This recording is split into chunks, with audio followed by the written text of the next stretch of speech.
we've got Elliotte Friedman, our insider. We've got Mike Johnson. And when they talk about putting together a great line, they talk about the pair and then the other guy. I'm the other guy. You too. Let's knock this thing around. Elliotte, you first. Jack Eichel, Buffalo, Kevin Adams, it seems, couldn't have been more clear. It's a brutal situation. And, honestly, Tony, I can only judge others the way I judge myself. And if I was in a situation where I felt I needed a medical work done, procedure done, and I wasn't allowed to do it, I'd be furious too. But the CBA is clear. The CBA is clear that the team has the choice. And as Kevin Adams said today, their choice is not the disc replacement because no active NHLer has come back from it, or no NHLer has come back from it.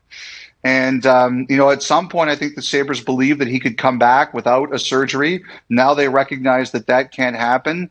And so, I think for Eichel, the thing that I've been told has hurt him as much as anything else is his Olympic dream is probably over now. Mm-hmm. I mean, I don't know how he could make the Olympic team. So it's not pretty. It's very ugly between the team and the player. And, the other thing, too, is, what happens at the start of the season? Technically, Eichel has to be paid. Mm-hmm. Even if he's injured, they have to pay him. So I don't think this is over. And I'm wondering if this isn't cleared up at the beginning of the season, could we be talking about the Sabres potentially suspending him or trying to suspend him so that it doesn't get paid? I don't know. I don't think this is over yet. It's interesting, Elliotte. And Kevin Adams didn't say anything we should be surprised about. I don't think Jack Eichel should have the C for the Buffalo Sabres anymore. But I'm for Jack, what is stopping him from just going to do what he wants to do? Is it because if it goes wrong, then he will forego the rest of his contract and he can't play anymore? Or will he not get paid while he's rehabilitating? Why?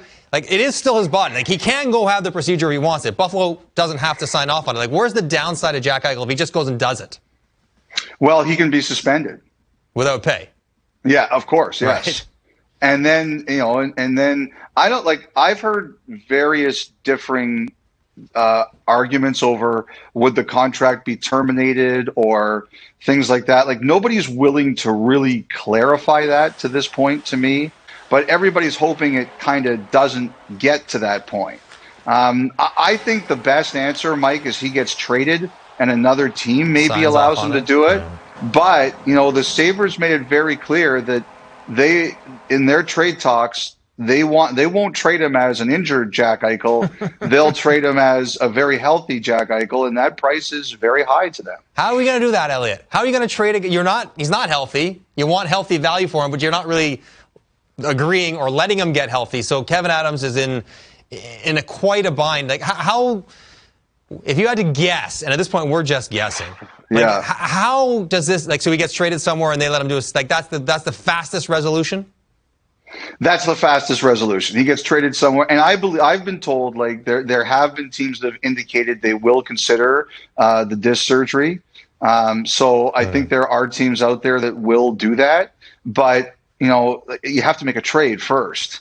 And now we're in a situation, Mike, where if you make a trade now, you're not getting him for probably half the season. Yeah. I don't know how many teams are going to do that. So. I mean, I had one person say to me, "Does this get punted to next summer?" Oh no! I don't know. The thing. I keep saying this. I said it on Sportsnet when I was on with Tim McCall the other day. I'd love to give people better answers, but right now there's no real clarity. Unfortunately, this isn't over. And like I said, if it was me, I'd be furious. But the CBA is very clear. The team has the right to make the final call. The biggest problem is this time should have been used to get Jack Eichel healthy. That's what the summer should have been for. He shouldn't be missing more time under a pre-existing injury. They should have sorted it out and he should be healthy by now. I spend a lot of time on Twitter following you and Rex Chapman. And so I read this from you, and Pittsburgh fans did too. And they already know about Crosby and his surgery. And then they read this. Malkin will miss at least the first 2 months of the season. This is not good news, as I state the obvious, Elliotte, for the Penguins. No, and I think they knew that, Malkin was going to be in a situation where he was going to miss the beginning of the year. I think that the key words there from Ron Hextall, who's not exactly a guy who gives away a ton of information, are the words "at least." So this says to me that, we kind of don't know yet what this is going to be. Now, I have heard people who've worried that it could be longer.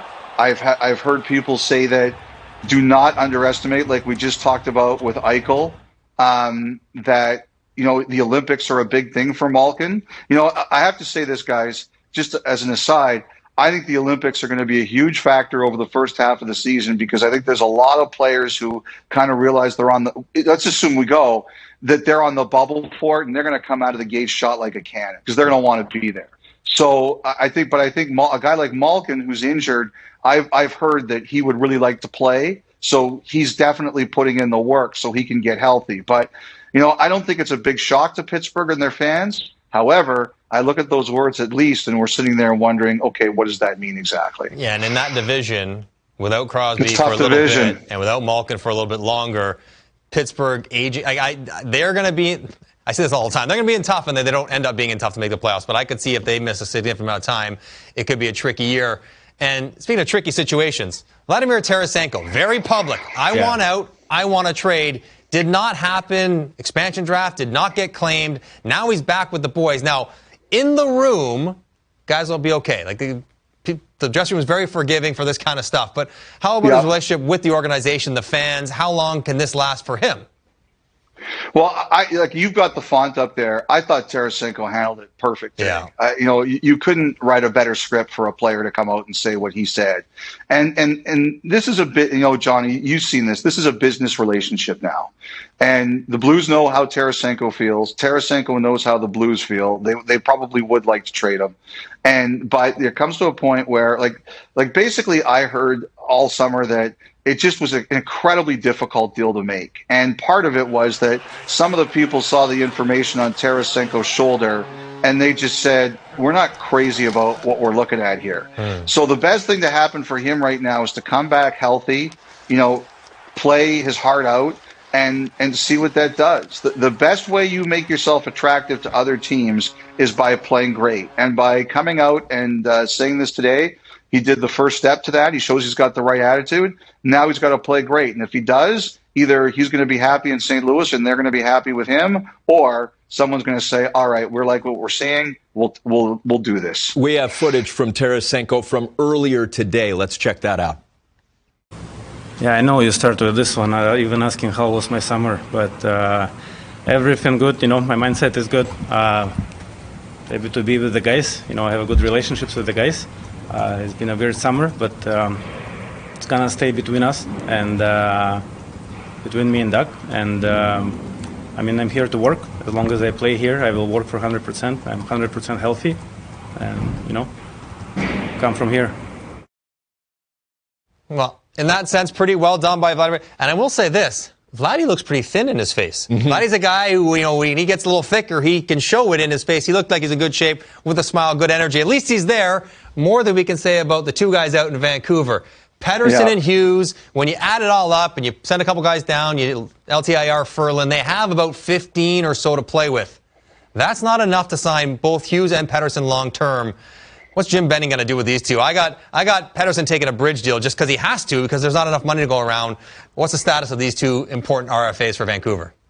First of all, I'd also like to say I think that's the most I've seen Tarasenko smile in about 3 years, too. I know. That was pretty good. Energy. Good point. Yeah, excellent. Very well done. On these two, I think the Rasmus Dahlin signing 3x6 has affected the Hughes.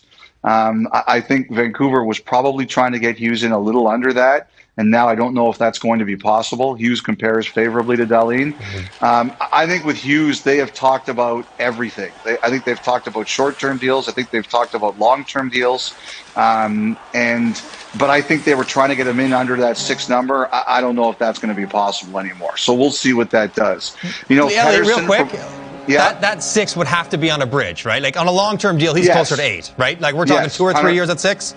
Right. Yeah. Okay. I think you're totally right. And I do think Vancouver was looking at bridge for both guys, but I'm a big believer, Mike. If you got cornerstones, and those guys are cornerstones, you sign them for as long as you can because the price never goes down, right?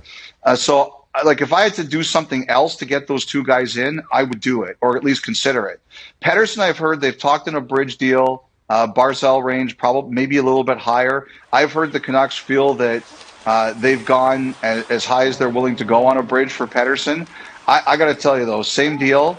I would be going for Rantanen. I would be offering him that deal 6 times $9.25, and I would just say, you know what, Pettersson's our number one offensive player. I'd lock him up for as long as I could. I think the Kaprizov deal, that's only 5 years, probably drags up a bridge for Pettersson as well, because Pettersson's a centerman. He's as good as Kaprizov is, and it's going to be hard to get him in for 7. I had him at 3 at 7.5 in my projections, but we'll see how that one shakes out. But it's going to be tough for Jim Benning. And Vancouver needs to win, Elliotte. They're not a team like Ottawa that's rebuilding. They have to do well, make the playoffs, get fans in the stands, and make some money. So more pressure on them than in Ottawa, where Brady Tkachuk's out there, and in typical Tkachuk fashion, he's grinding hard for his contract. And I say that as a compliment to the entire family. I think seems like he's willing to get that done sooner than later. Do you expect a resolution of this one pretty soon? I keep hearing different things. Look, I don't know if the issue here is just the contract, right? It's the way, it's the structure.